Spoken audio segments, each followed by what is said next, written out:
The position of the library is to bridge the knowledge gap through information. According to Rubin, libraries are knowledge infrastructures serving the education, recreational, informational, and cultural needs of their users. My name is Susan K. Thomas, and today I'd like to speak with you about the second core competency, information resources. My talk will primarily be focused on information resources in public libraries, although I will occasionally reference academic and special collection libraries as well. In this presentation, I will briefly discuss the creation of the ALA core competencies, define information resources, and discuss the 4 subcategories that make up information resources, concepts and issues related to the life cycle of recorded knowledge and information, acquisition and disposition of resources, managing various collections, and collection maintenance.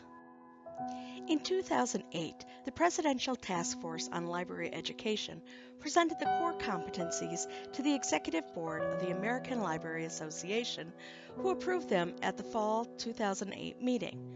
The competencies were then approved and adopted as policy by the ALA Council on January 27, 2009. According to ALA, a person graduating from an ALA accredited master's program in library and information studies should know and, where appropriate, be able to employ these 8 competencies. Information resources is the second core competency. According to Jodrey and Taylor, resource is defined as an instance of recorded information, for example, a book, an article, a video, a sound recording, or an electronic journal. Resources is used in order to avoid using book, DVD, or other specific designations. So with this in mind, the core competency of information resources is about working with different types of resources and being capable in working with collection development. The subcategories of information resources deal closely with collection development. According to Gardner, collection development has come to encompass a broad range of activities related to the policies and procedures of selection, acquisition, and evaluation of library collection. The first subcategory of the second core competency is concepts and issues related to the life cycle of recorded knowledge and information, from creation through various stages of use to disposition. The different stages in the life cycle after creation are selection, acquisitions, processing and cataloging, shelving, checkout or use, reshelving, repair and maintenance, and weed or replace.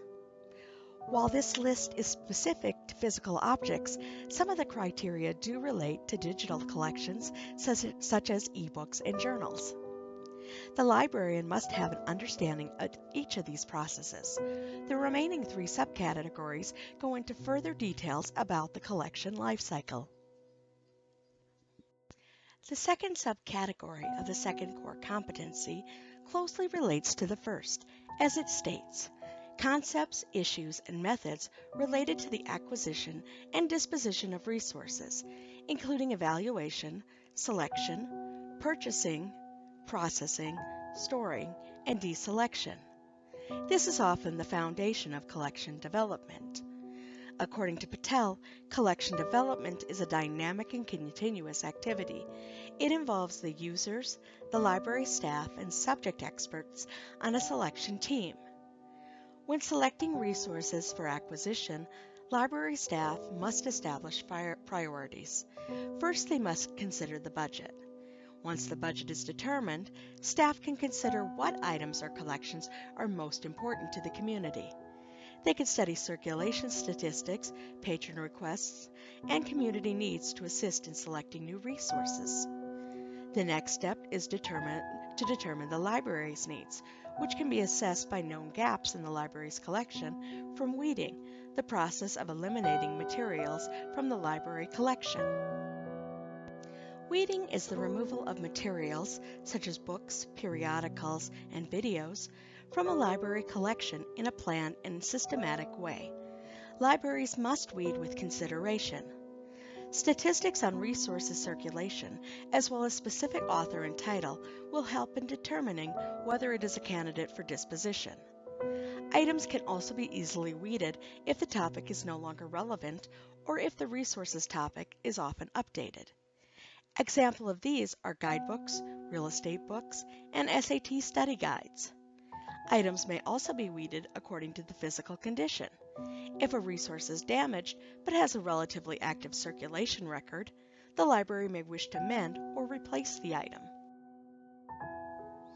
The third subcategory of the second core competency is concepts, issues, and methods related to the management of various collections.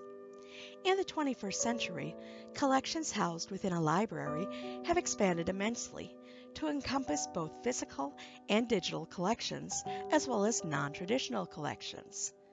This subcategory also encompasses cataloging and shelving.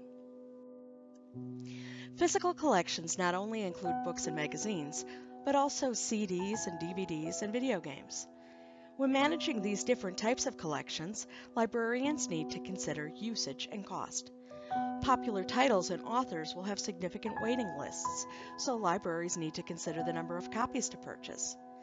Libraries also need to consider accessible materials by ordering popular titles in large print and recorded versions. And while libraries would like to fulfill all of its patrons' suggestions, sometimes it's just not in budget to purchase a $100 video game, even if it will be used extensively.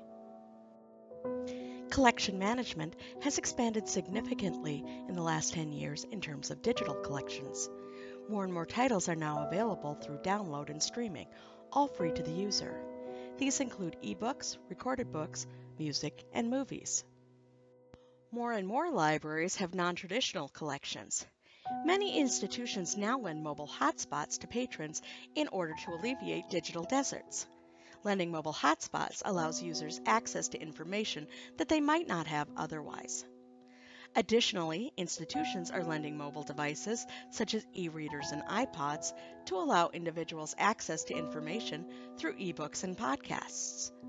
Some of the newer trends in library lending are based on seed libraries, art, musical instruments, and even items such as kitchen tools and appliances. Many libraries that lend these items also have programs based around them, such as music or cake decorating classes. Cataloging is a significant part of collection management by making information resources available to patrons. According to the American Library Association, to catalog a book enables a person to find a book of which the author, title, or subject is known, to show what the library has by a given author on a given subject or in a given kind of literature, and to assist in the choice of a book. A cataloger must create a description of an item, assign subject headings, use classification system to determine shelf location, provide a link to the electronic item if appropriate, and code that information using metadata so that the item can be located through the online catalog. Following cataloging, items become available to patrons through shelving. In all types of libraries, nonfiction is most often arranged by a classification system such as Dewey Decimal or Library of Congress. Public libraries often shelve in one of three ways: in alphabetical order by the author's last name, by the type of genre, such as science fiction, horror, or romance, or by audience, such as children, young adult, and adult. Most libraries have reference materials shelved in separate collections from nonfiction and fiction. These materials will include items such as dictionaries, encyclopedias, and atlases. Additionally, public and academic libraries will display books to bring patron attention to different collections, often aligning with calendar, holidays, or local events. The fourth subcategory of the second core competency is concepts, issues, and methods related to the maintenance of collections, including preservation and conservation. Disaster preparedness also falls within this category. Preservation and conservation will vary between public libraries, academic libraries, and special collection libraries. Public libraries often have limited funding for preservation and conservation, while academic and special collection libraries may have their own preservation departments. Preservation involves keeping a resource in as close to original condition as possible. Libraries will approach this in several ways. With new hardcover books, this usually entails placing an acetate cover over the book jacket prior to distribution. Softcover books will often receive a layer of acid-free, self-adhesive covering to protect the resource. Maintaining the storage environment is essential. Facilities should be kept at a constant temperature, and staff should regularly clean the stacks, which will include vacuuming and wiping down shelves, books, and floors. Conservation entails the actual repair of resources.